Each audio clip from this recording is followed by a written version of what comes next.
¿Qué tal? ¿Cómo están? Bienvenidos. Me da mucho gusto saludar porque así lo hacemos, así lo prometimos y lo vamos a hacer tantas veces lo tengamos que hacer a Mónica Meltis de Data Cívica. ¿Cómo estás, Mónica?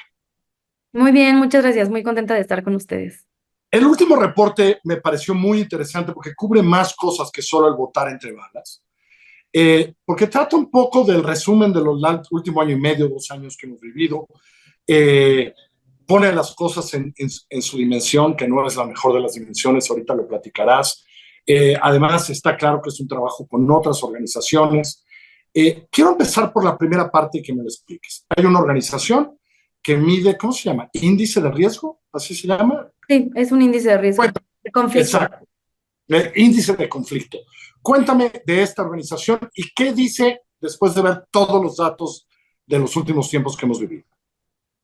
Claro, pues esta organización se llama ACLED. Ellas lo que hacen es justamente investigan información sobre conflictos armados y publican estos datos, ¿no? A lo largo, digo, en todo el mundo.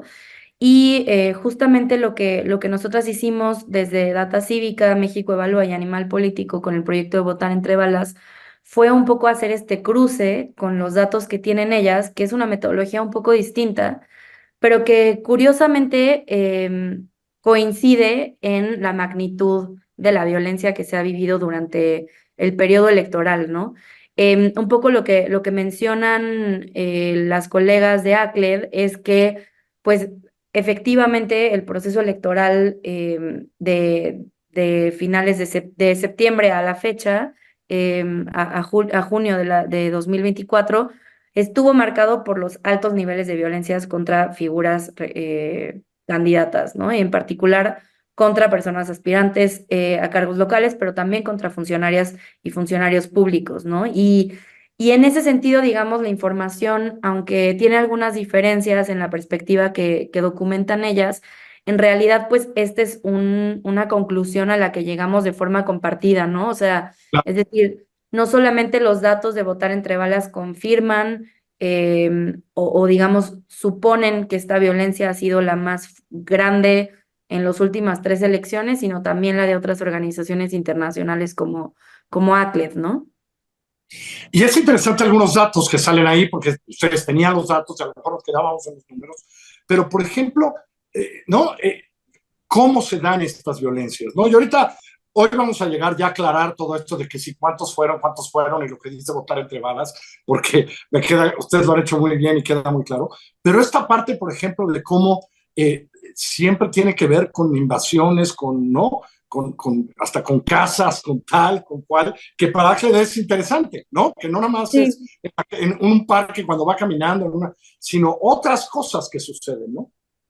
Sí, justamente, o sea, creo que hay dos cosas en las que concordamos tanto ACLED como Data Cívica y México Evalúa y Animal Político, que es no solamente importa medir la violencia dirigida hacia personas candidatas, ¿no? Sino también lo que sucede en todo el demás panorama, pues, completo de la violencia política electoral, que también está dirigido sobre todo a personas funcionarias públicas en los municipios, ¿no? El 80% de los casos que vemos se dan a nivel municipal, a nivel presidencias municipales y administraciones municipales, sino que también importa no solamente medir los asesinatos, porque otra vez, si solamente nos enfocamos en los asesinatos, nos estamos perdiendo de todo el demás panorama. En muchos casos, como los que hemos mencionado aquí en otros espacios, por ejemplo, Coyuca de Benítez y otros lugares en donde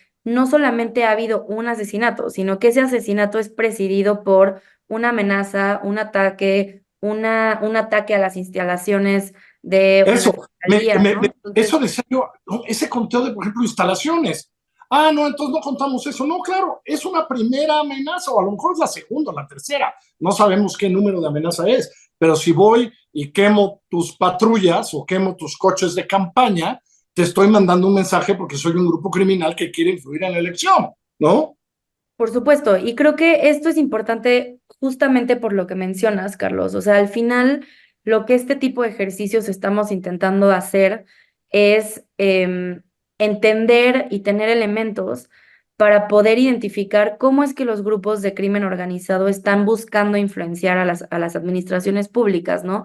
Y no solamente a través de decidir qué candidato o candidata llega a las elecciones, sino que también a través, y esto es muy importante para lo que viene en los próximos meses postelectorales, también buscan influenciar a través de entender cuáles son las políticas públicas que tiene que haber o que va a haber en un municipio con respecto a seguridad, con respecto a tributación, con respecto a, digamos, la vida pública de un municipio, ¿no? Y en Claro, ese sentido, si solamente vemos asesinatos pensando que hay, digamos, una búsqueda de confrontar los datos oficiales, en realidad nos estamos perdiendo de lo importante de este tipo de investigaciones que son entender cómo los grupos de crimen organizado están influenciando ya de hecho la vida política, ¿no? Y por eso además, siempre en tu conteo, Mónica, en su conteo, el de ustedes, me parecía importantísimo marcar las agresiones. Porque, ok, las muertes son trágicas, es terrible, pero hasta en este país en el que vivimos, ir a matar a alguien ya significa, es un paso arriba. Pero para influenciar en un municipio, las amenazas, ¿no? Es decir, y se reportan pocas, pues, ¿no? Porque pues eso da miedo. Pero cuando se acercan con un asesor de campaña, con un funcionario, con el que le escribe los discursos, con el que tal, con el que está apuntado para ser no sé qué secretario, y le dan una amenaza, eso señala el nivel de conflicto que estamos teniendo por una elección, ¿no? de acuerdo. No, justamente, o sea, un poco para darles el panorama en números, Sí, lo que Votar entre Balas documentó en términos de violencia dirigida a asesinatos, específicamente asesinatos a candidatas y candidatos, son 33 asesinatos del 7 de septiembre a el 2 de junio, ¿no? Sin embargo, en realidad, en todo este periodo electoral, contabilizamos 521 personas del ámbito de la política atacadas por parte de la delincuencia en México, ¿no? Es decir, evidentemente no todas fallecieron, ¿no? O sea, afortunadamente, sí, em, pero, digamos, es importante, perdón, dije 33, son 34 personas 34, asesinadas. sí, me quedé así pensando, Sí, son 34. 44, 34, perdón, y son 40 que sobrevivieron a atentados, 32 que recibieron amenazas tangibles que pudimos identificar, porque aquí es importante también decir que, pues obviamente las amenazas son un tipo de violencia que no podemos documentar tan claramente o tan inmediatamente porque no son tan observables como los asesinatos. Pero, Y porque, perdón que yo lo diga, Mónica, no lo tienes que decir tú, porque a veces las amenazas funcionan. Es decir, por supuesto. porque si llego a amenazarte, me callo mi boquita, me espero y nadie se va a enterar porque ganó la amenaza, Claro. pues, ¿no? Claro, y además, pues sí, lo que reporta el INE es que las candidaturas que se bajaron fueron por motivos personales, ¿no? Entonces, pues ahí hay mucha información que no sabemos si es por motivos personales porque decidí bajarme la contienda porque recibí una amenaza, ¿no? Y no solamente eso, o sea, también identificamos 14 ataques armados en donde las personas candidatas sobrevivieron, pero alguien más murió, ¿no? Entonces, digamos, son 34 casos en donde efectivamente se logró desafortunadamente lograr, o sea, llegar a Sí, el asesinato, pero muchos, muchos más intentos de asesinatos y sobre todo de influenciar, ¿no? Que otra vez es lo que estamos intentando buscar y explicarnos desde Votar entre Balas, que es cómo los grupos de crimen organizado están haciendo este tipo de acciones, ¿no? Y entonces, pues claro que sí identificamos, o sea, una gran cantidad de ataques.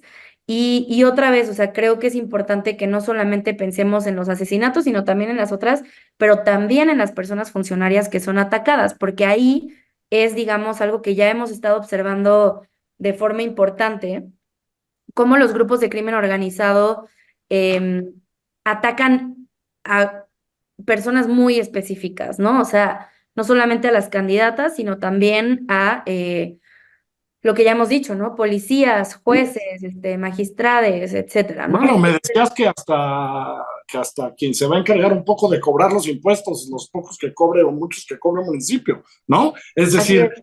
solo si le damos esa dimensión, por eso un poco la conclusión de esta organización dice que fuimos el peor país en términos de índice de conflicto, ¿no?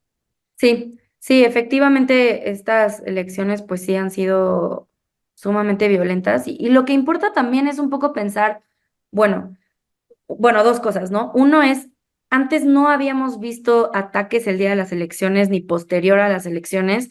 Este año lo vimos, o sea, vimos que hay personas que han sido todavía asesinadas después de las elecciones, ¿no? Bueno, 15 días, dame el dato, porque el dato está en el informe.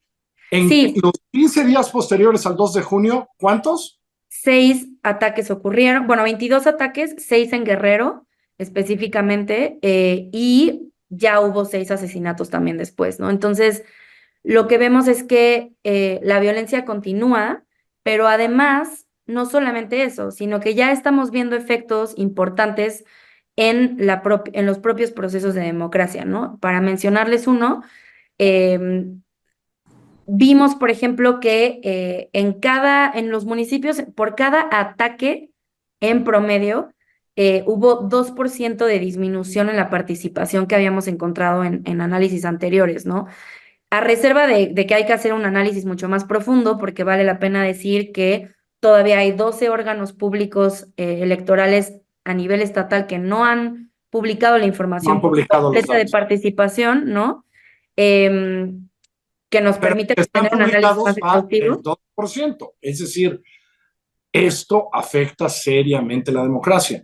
Y por Así eso es, me parece muy importante este reporte y esta conversación, porque si estamos en no es una discusión de números. Los números están ahí, la situación que vive el país, todos la estamos viendo. Simplemente lo dijimos cuántas veces lo dijimos antes de la elección. Cuidado con lo postelectoral.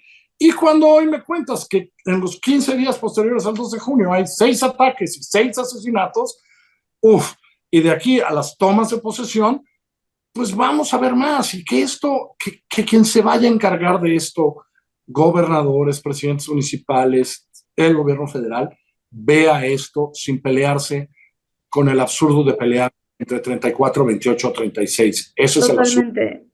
Sí, ¿Mm? definitivamente creemos que el número no es lo importante. El tema aquí es pensar en cómo vamos a plantear, porque también esos son los hechos. No hay una sola política pública a la fecha que esté dirigida a blindar los procesos electorales, pero también a fortalecer en lo posterior a los municipios para que puedan tener mejores elementos para hacer frente a este tipo de violencia que va a continuar desafortunadamente y que tiene efectos en la democracia, en la vida cotidiana de las personas, sobre todo a nivel local, de forma muy importante, ¿no? Mónica Meltis, Data Cívica, felicidades también a México Evalúa Animal Político y a CLET, si es que me aprendí bien el nombre. Mónica, te mando un abrazo como siempre. Muchas gracias. Muchísimas gracias, muchas gracias.